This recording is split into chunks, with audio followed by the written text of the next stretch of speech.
Hey everyone, it's Dr. Ida Khan. Welcome back to our channel Medico's Guide. In this video, we'll explore the crucial concept of prevention at various levels. And we'll also discuss it with the help of single example across all the levels of prevention to enhance connectivity and retention for better understanding. Now let's first start from introduction in which we'll discuss about the natural history of disease. So as you already know that the natural history of disease encompasses 5 stages.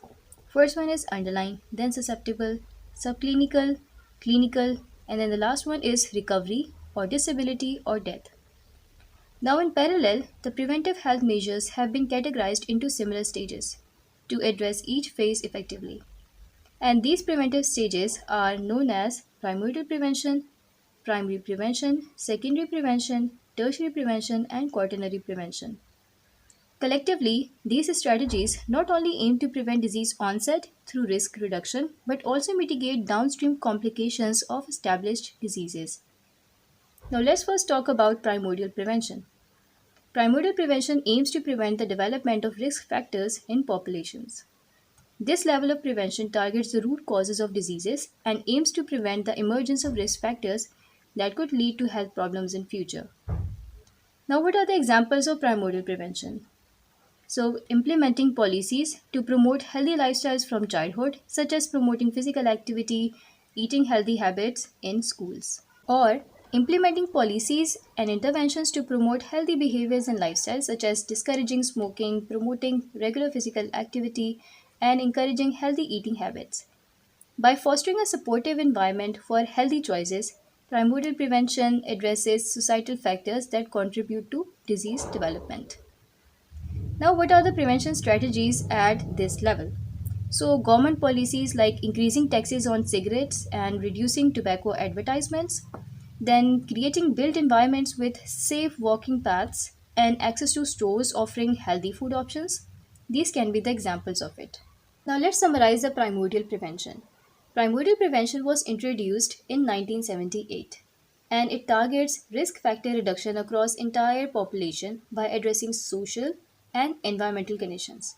These measures are often implemented through legislation and national policies with a focus on promoting healthier lifestyles. Now, primordial prevention, typically targeted at children, aims to minimize risk exposure early in life. By targeting underlying social conditions that contribute to disease onset, primordial prevention seeks to prevent disease emergence.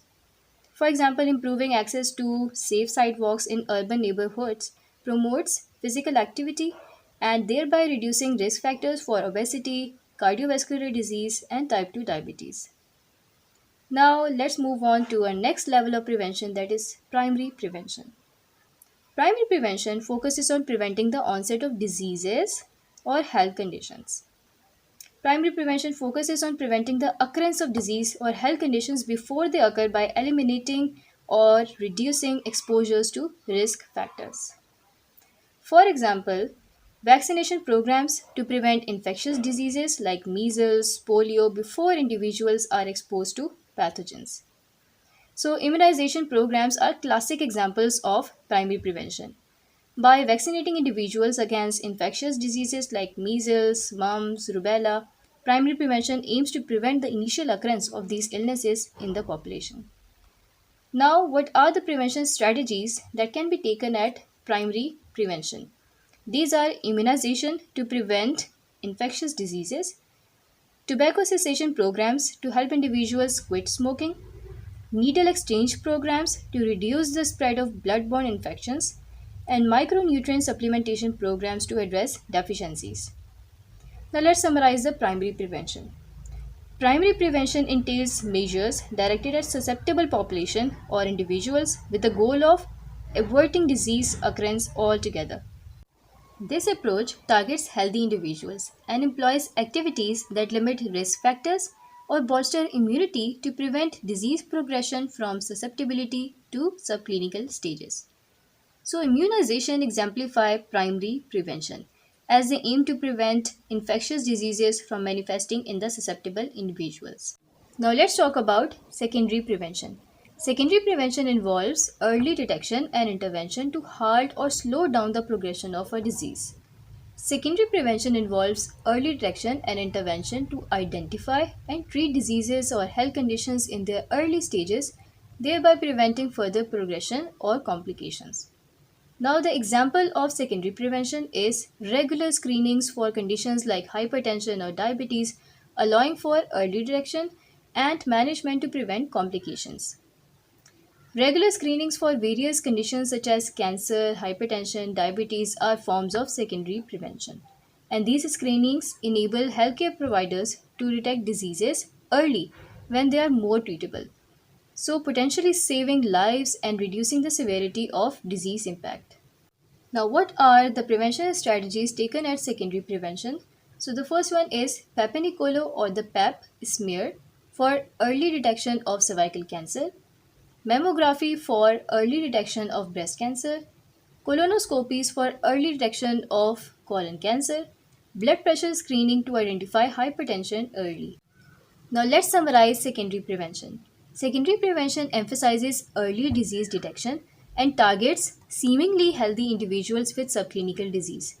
Subclinical disease entails pathological changes without overt symptoms detectable during routine medical visits.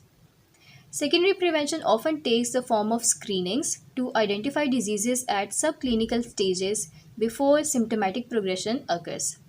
For example, pap smear is a form of secondary prevention aimed at detecting cervical cancer in its subclinical state before advancing.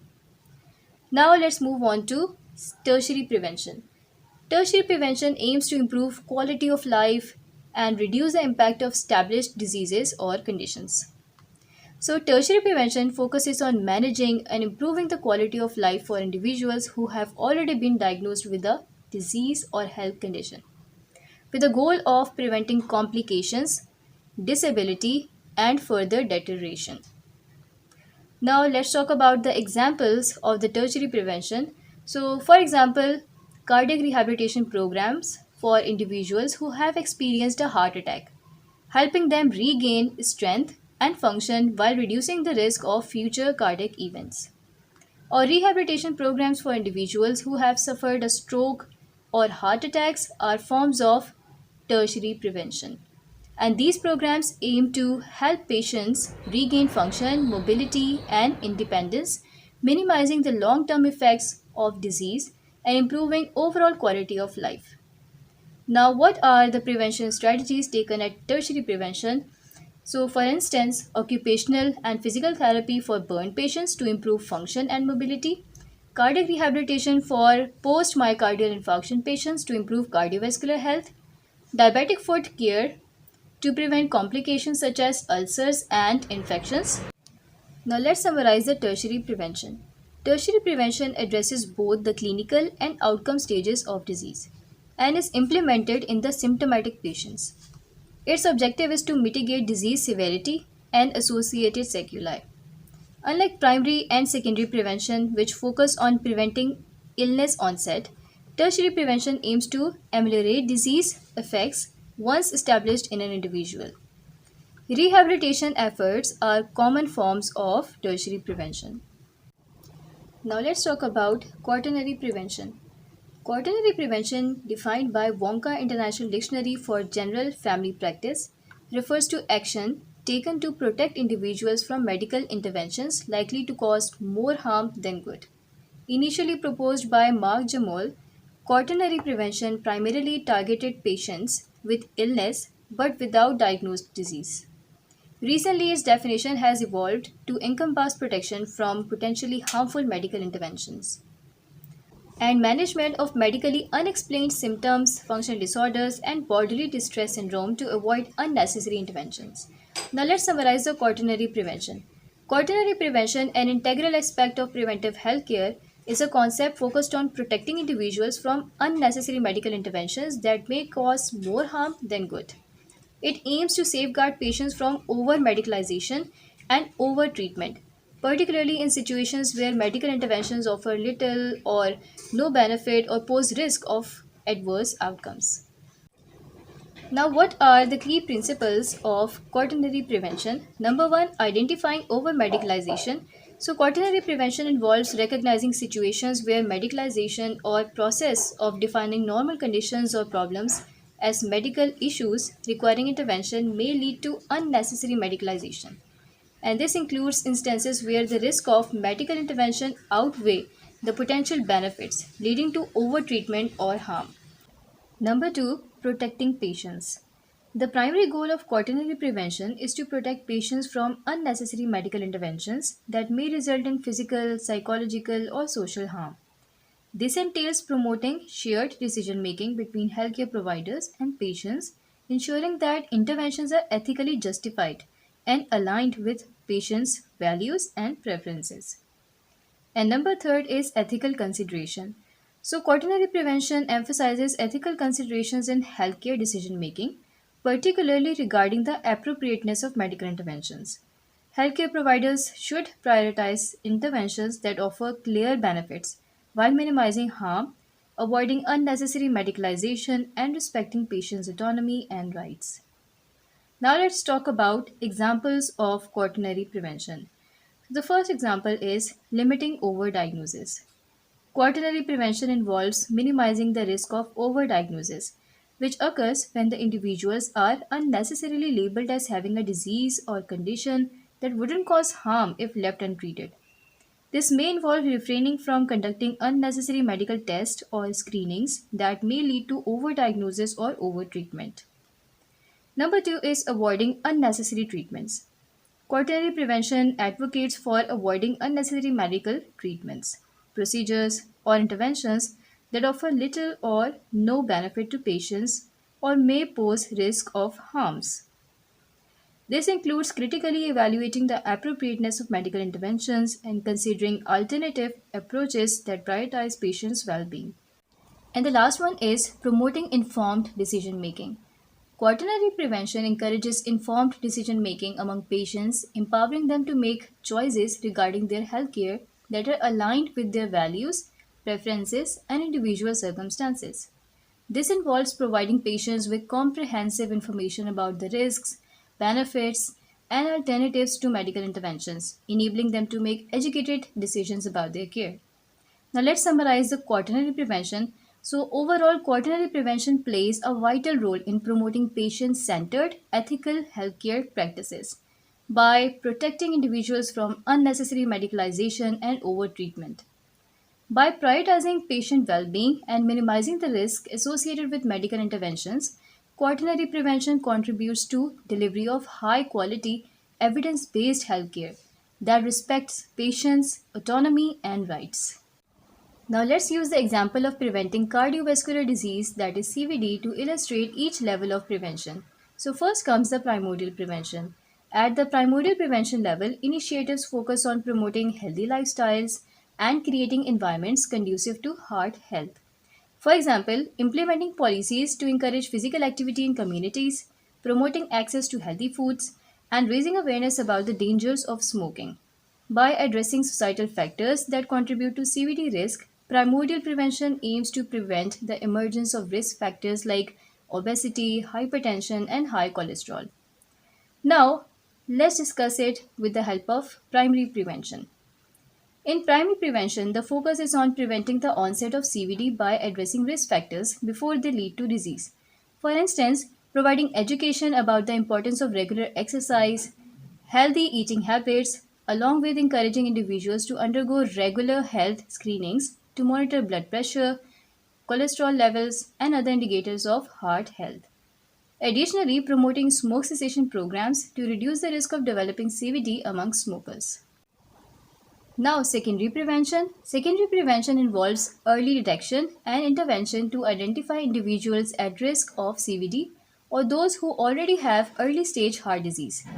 Regular health checkups and screenings such as cholesterol test, electrocardiograms ECG help identify risk factors and early signs of heart disease. Once identified, interventions such as lifestyle modifications, for example, diet, exercise, medication therapy, for example, statins, and cardiac rehabilitation programs can be initiated to prevent further progression of CVD and reduce the risk of complications like heart attacks or strokes. Now, tertiary prevention. So, in the tertiary prevention, it focuses on managing and minimizing the impact of established CVD to prevent complications and improve quality of life. For example, individuals who have experienced heart attack may undergo cardiac rehabilitation programs aimed at improving cardiovascular function, physical fitness, overall well being. These programs often include exercise training, dietary counseling, stress management techniques, and education on medication adherence and symptom recognition. By providing comprehensive care and support, tertiary prevention aims to prevent recurrent cardiac events and optimize long term outcomes for individuals living with CVD. Now, quaternary prevention. Quaternary prevention focuses on protecting individuals from unnecessary medical interventions that may cause more harm than good. In the context of CVD prevention, this involves avoiding over medicalization and over treatment, particularly in situations where interventions offer little benefit or pose risk of harm. For example, quaternary prevention in CVD may involve cautioning against the indiscriminate use of certain medications or invasive procedures in individuals with low cardiovascular risk profiles. This includes avoiding unnecessary prescription of cholesterol lowering medications that are statins or invasive cardiac procedures such as CABG, that is coronary artery bypass grafting, or PCI, that is percutaneous coronary interventions in individuals without clear indications or expected benefits.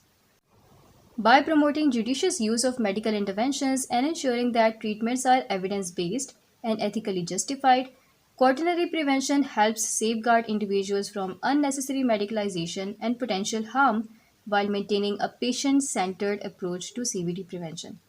So, through this example, we can see how interventions at each level of prevention work together to address the multifaceted nature of cardiovascular disease, ultimately promoting heart health and reducing the burden of CVD on individuals and communities.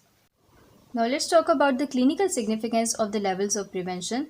Preventive services play a crucial role in healthcare, yet they are often underutilized due to various constraints such as cost, time, and resources. It's imperative for us to stay updated on the prevention guidelines and ensure all patients are offered appropriate services with clear explanations of risks and benefits. Understanding the level of prevention in community medicine is essential for promoting population health and reducing the burden of disease.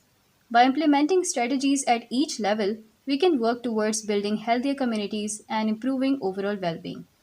And that wraps up today's video. Feel free to ask any questions related to this topic in the comment section below. If you haven't subscribed yet, click the subscribe button and hit the bell icon so you won't miss any new videos. If you enjoyed my video, don't forget to like and share it with your friends. See you in my next video. Until then, take care.